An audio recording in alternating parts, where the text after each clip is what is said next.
La Décima Radio. Cultura y diversidad sexual para todas, todos y todes. Continuamos. Pues como les comenté esta semana, y estas semanas han sido semanas de mucho cine, porque pues acabamos de tener el Premio Maguey y el Festival de Cine, el Festival Internacional de Cine de Guadalajara, y pues la verdad es que una de las grandes sorpresas que me llevé fue haber conocido la película de Flea.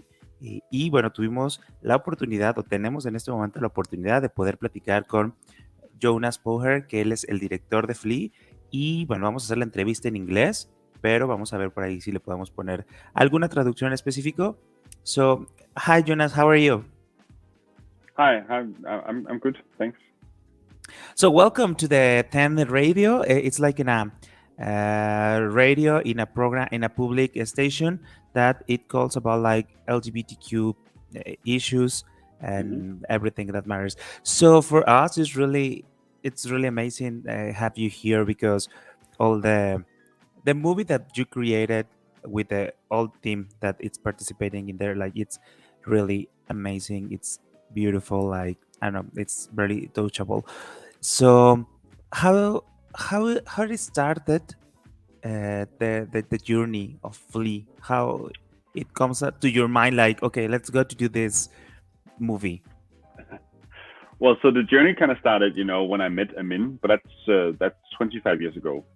I met him when I was 15 years old, and he arrived all by himself to my small Danish village.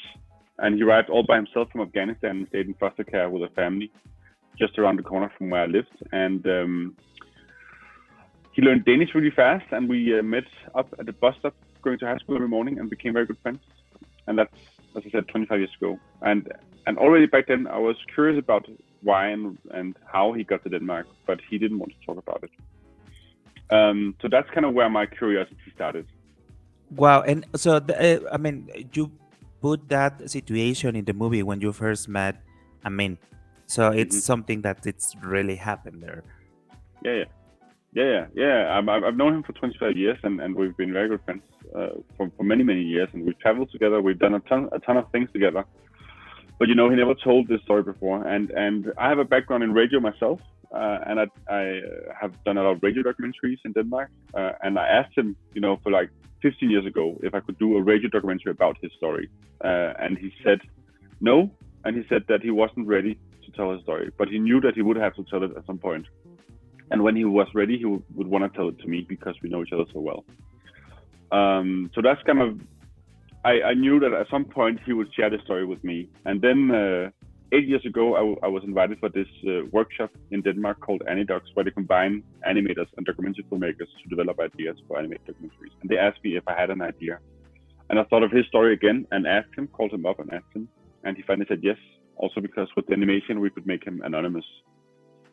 And that is something very important because, well, the people that haven't watched the movie, maybe they wouldn't understand like how he refused like to tell his story, but can you tell us a little bit what is about Flea, like the synopsis, or what is about the movie?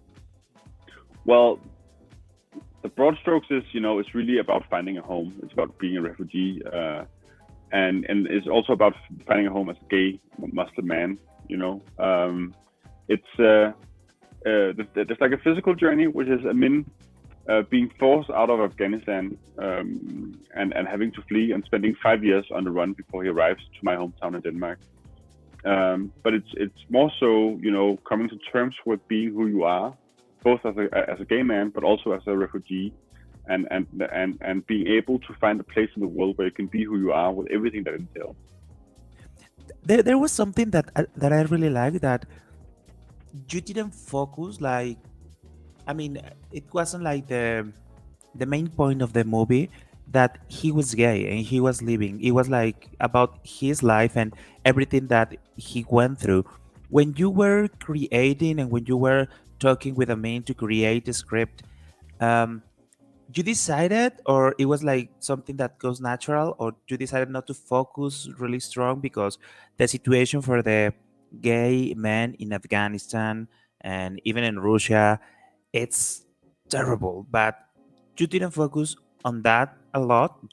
You talk about that, and there's an amazing scene when the character came out. So the people should see that scene because it's amazing, and after like everything he went through.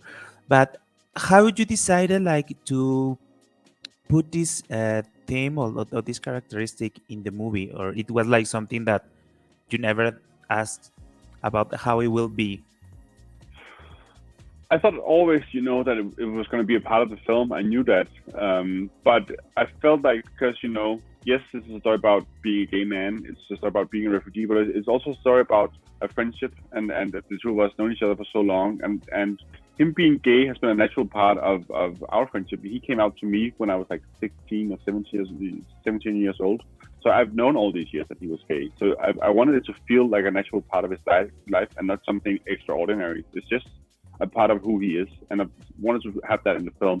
But of course, there is also the journey of him having to hide his sexuality towards his family, or thinking he had to hide his sexuality towards his family, and not being able to be gay in Afghanistan and Russia. And that comes out, but in the film, I wanted it to feel natural that he was gay, because that's always been natural in our relationship. And that is something that it's really like, it's like the story should be like. I was talking with Pavel Cortez, the director of Premio Magay, the LGBTQ uh, part of the Festival de Cine, and we were talking like all the movies has been like so different, because at the first time, like 20 years ago, everything was focusing on, well, I'm out of, as gay, and it's terrible, HIV, everything like that. And nowadays, I was really happy because there's amazing stories like Philly, where it doesn't matter. Like, I mean, being gay, it's not the central of the story. It's like something of the character, and it's not like more important or less important than the real story. So that is something that it's really amazing in the film. Yeah, And I mean, it should be, it should be just like if he's blonde or has brown hair, it should be the same. Like, it shouldn't be something extraordinary. yeah, and um it's in a documentary, and it's animation, Mhm. and that is something that it's not like really common. Like, maybe I was like talking with the programming people, and it was like it's kind of hard because it's animation, but at the same time is documentary. But at the same time, I mean, you created a script, because I think all the voices are like recreated, or Mhm. so. Yeah, except Amin's voice in the presentation. Except Amin and my voice, the interview was real. Oh yeah, when you are like talking, like, okay, but how you found like this exactly point, like, like everything meets, and it creates something like phenomenal. At least for me, it's really amazing. Mm. How was the creative process like to find like the exactly point? Um, it's really about organizing material. Because this story takes place during like 30 years. Um, so I think I've done like between 15 and 20 interviews during the span of like 3 or 4 years. So I have had so much material. So it was really about organizing all the material. So I transcribed all the interviews and kind of put it into a kind of script, where I organized the things and kind of chose what was the path in his story I wanted to tell. Quite early in the process, I knew that I wanted to focus on, finding a home, finding a place where you can be who you are.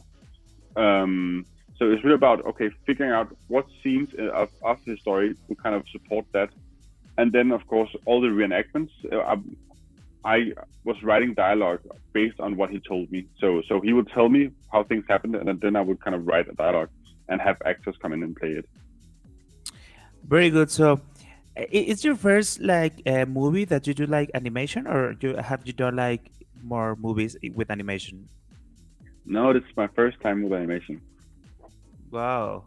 Yeah. So it's really amazing. I mean, and now that you mentioned that you've been doing like radio before, the sound it's really nice because all the voices, like all the mix sound, it helps a lot to the story, like to going like with the hand with the main through all this journey from Afghanistan, and it really shows a really different conflicts that the people, maybe for us that we live here in America, uh, we don't know and we don't understand very well like what is the situation for the people and especially for the gay men in Afghanistan and in Russia. Mm. So I appreciate very much. So what's next for Jonas? What is coming next, Digo? I mean, I mean, well, just let me say. I mean, I know that the movie has been had really good reception in Cannes, in Sundance. Maybe I don't know. I hope to see this movie on the Oscars and more awards because it deserves it. So, but what are you working now for the next?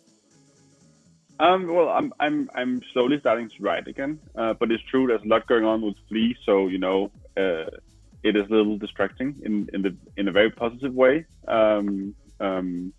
But I'm slowly starting new projects and writing, but I can't really say much now. It's maybe next year I'll be able to share a bit more.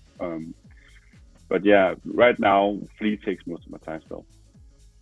Well, thank you so much, Jonas. Like, if you want to say something, like just to say hello, just No, but yeah, but just thank you for having me, and to the it's just wonderful to hear that the LGBTQ society here also takes really sees the film, and I hope it's gonna have a broad audience here as well.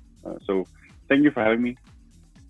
thank you so much to be here and really, I mean it really like sincerely. I hope to see you like everywhere with that movie, and I hope this movie could reach out so many people around the world because there's a story not just for the LGBTQ community, like for everyone to see Mm, and trying to understand yeah, what happened with other people. So it's like, exactly. well, pues muchas gracias a todas las personas que nos están escuchando y pues nos vemos en otra entrevista aquí en La Décima Radio. La Décima Radio. Cultura y diversidad sexual para todas, todos y todes. Regresamos.